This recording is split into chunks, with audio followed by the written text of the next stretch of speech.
이제 시장 이야기로 넘어가 볼게요. 오늘 시장은 약보합으로 마감을 했습니다. 다우존스 0.1, S&P 500 0.2, 나스닥은 뭐 0.05, 0.1도 채 내리지 않은 거예요. 오늘 주요 이슈가 두 가지가 있었습니다.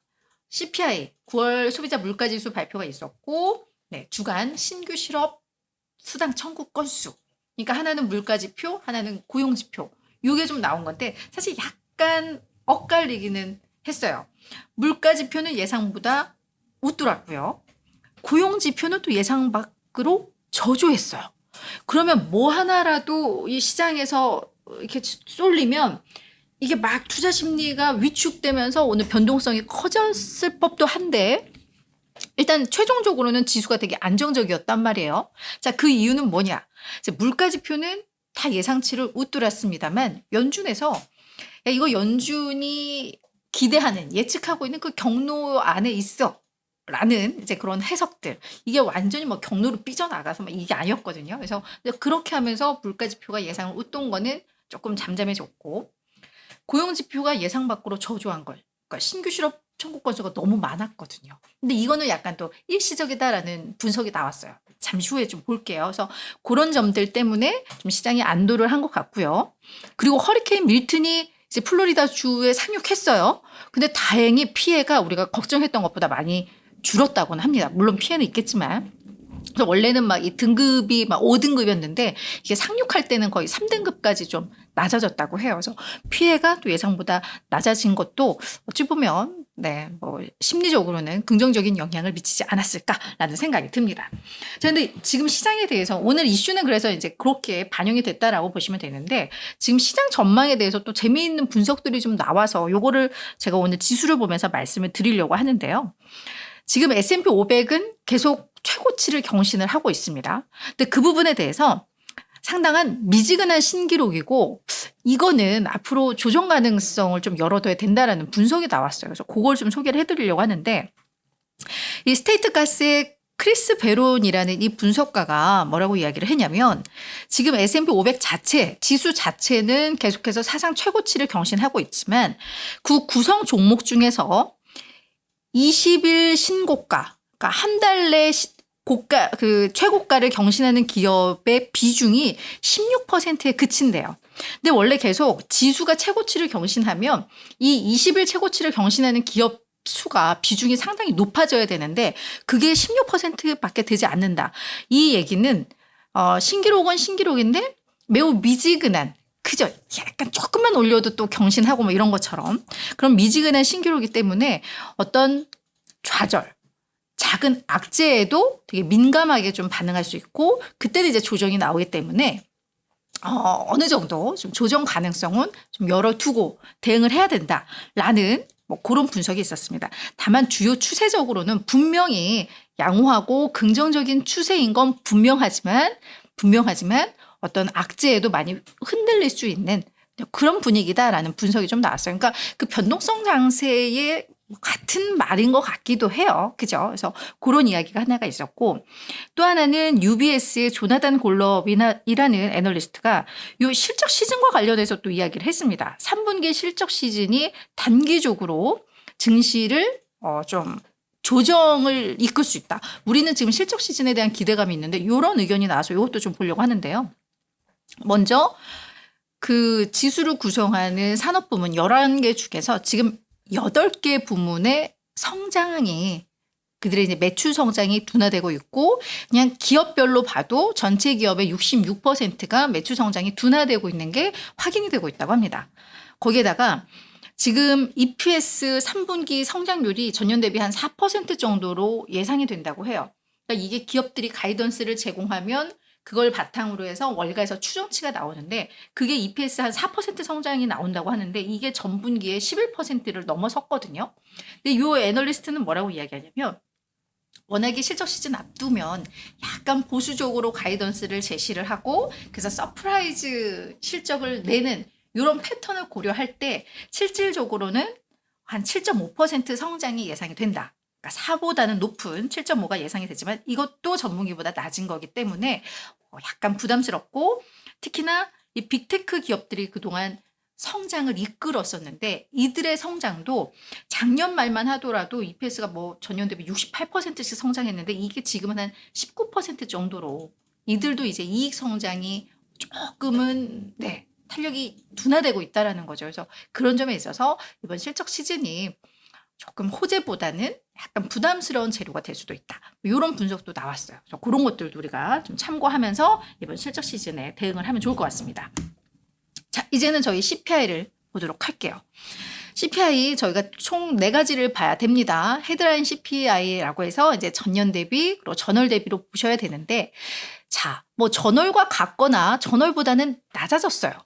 특히나 요 헤드라인 CPI 전년 대비로는 이게 지금 2021년 2월 이후 최저치입니다. 그러니까 상당히 물가는 안정을 찾는 게 맞아요. 다만 월가의 예상보다 두 개가 다 조금 높았습니다. 그죠? 그리고 근원 CPI, 그러니까 변동성이 큰 뭐 식품 가격이라던가 에너지 가격을 뺀 근원 CPI도 보시면 월가의 예상 또는 월가 예상을 다 웃돌았어요. 그리고 전월과는 조금 올랐거나 뭐 비슷하거나. 그러니까 이게 딱 원인을 봤더니 식품 가격도 많이 좀 올랐다고 하고 주거 비용도 그렇고 자동차 가격도 좀 올랐다고 해요. 그래서 이것들이 이 물가 상승을 좀 주도했다라는 분석이 나오고 있습니다. 자, 근데 앞서서도 이제 말씀드렸듯이 이게 그냥 예상은 웃돌았지만 어떤 우리가 목표치를 향한 그 2%를 향한 어떤 경로를 이탈한 느낌은 당연히 아니에요. 그죠? 그런 면에 있어서 시장은 이거에 대해서 뭐 크게 뭐 흔들리지는 않았어요. 근데 이 지표를 보고 연준 인사들이 또 한마디씩 하겠죠. 우리 라파엘 보스틱 애틀란타 연은 총재가 자, 그래 인플레이션은 완화되고 있지만 여전히 목표치에 미달해. 목표치에 아직 도달하지 않았어. 그리고 노동시장은 여전히 강해.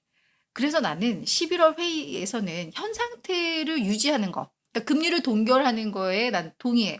물론 데이터를 보면서 뭐 그때 가서 25bp 인하를 할 수도 있지만 지금 상황에서는 그냥 유지하는 게 뭐 나는 이걸 좀 지지해. 뭐라는 멘트도 있었습니다. 근데 이게 또 시장에 영향을 미쳤다면 조금 뭐 흔들릴 수 있었겠지만 시장에서는 이제는 연준 인사들의 말에 대한 그 민감도가 확실히 낮아지기는 했어요. 저렇게 이야기를 했는데도 네, 우리 CME 패드워치상 보면 오히려 동결할 것이다라고 예측하는 그 확률이 이걸 이 세 개 중에 가장 오른쪽에 있는 거 저게 이제 동결에 대한 확률이고 제일 진한 색이 오늘 기준 그리고 조금 덜 진한 게 이제 어제 거 그리고 세 번째 게 뭐 일주일 거 이제 마지막 제일 연한 게 뭐 한 달 전 건데 요거 동결 가능성 오늘이 어제보다 오히려 조금 더 낮아졌고 25bp 인하 요게 오히려 좀 높아졌어요.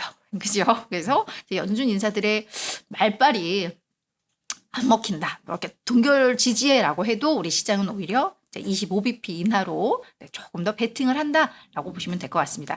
다만 재밌는 건 그 맨 앞에 쪽 여기서 보면 이제 지난 선이 없죠.